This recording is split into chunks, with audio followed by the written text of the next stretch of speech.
Welcome to Asian English News Bulletin. This is Syed Mahir Zaman Mukhor with our top stories of the day.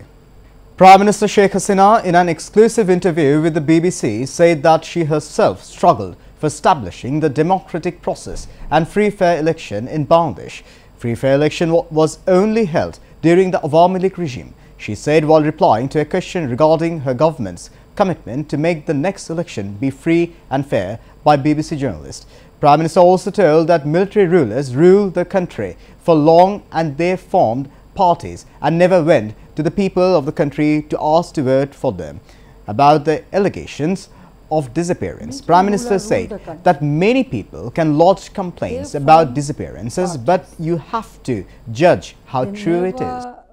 The Election Commission has finalized a project worth Dhaka 8,711 crore to buy 2 lakhs more new electronic voting machines for the 12th National Assembly.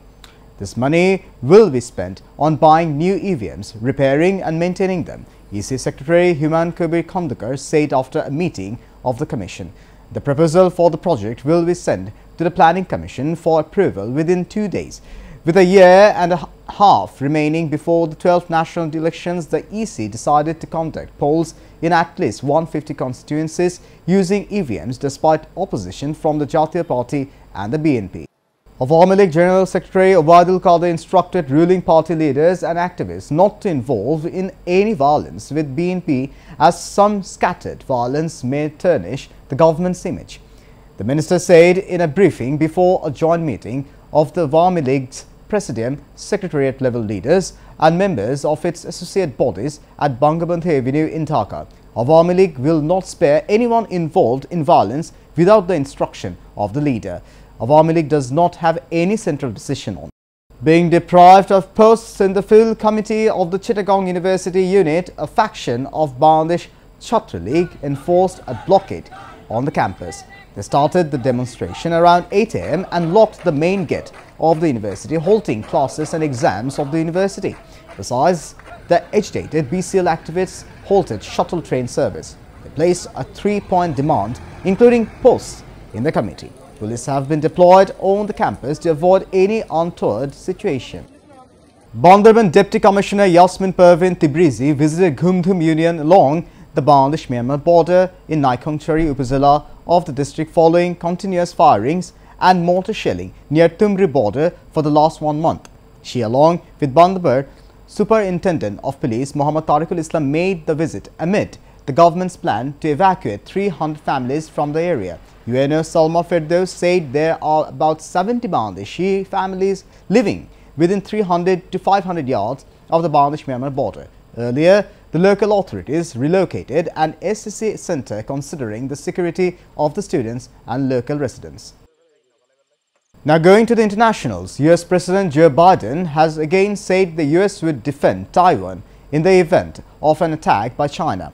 The remarks prompted the White House to clarify that the official US policy, which doesn't commit to military action on Taiwan, had not changed.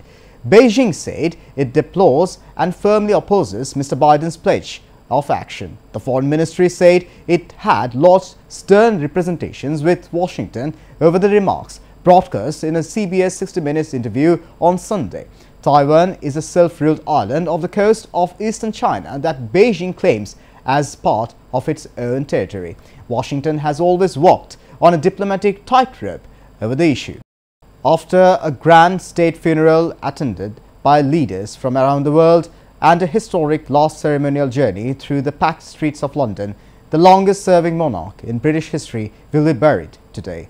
Many ordinary people have camped out for days to witness the elaborate spectacle of pageantry and to pay their final respects. After the funeral, the flag-draped coffin of the Queen, topped with the majestic imperial state crown, will be taken west to Windsor Castle.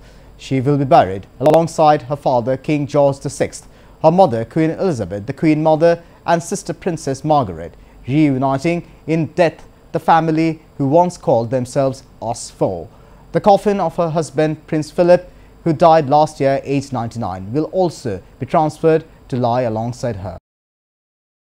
This is it for now, and stay tuned with Asian English News Bulletin and visit www.asiantv.bd.com. Take care.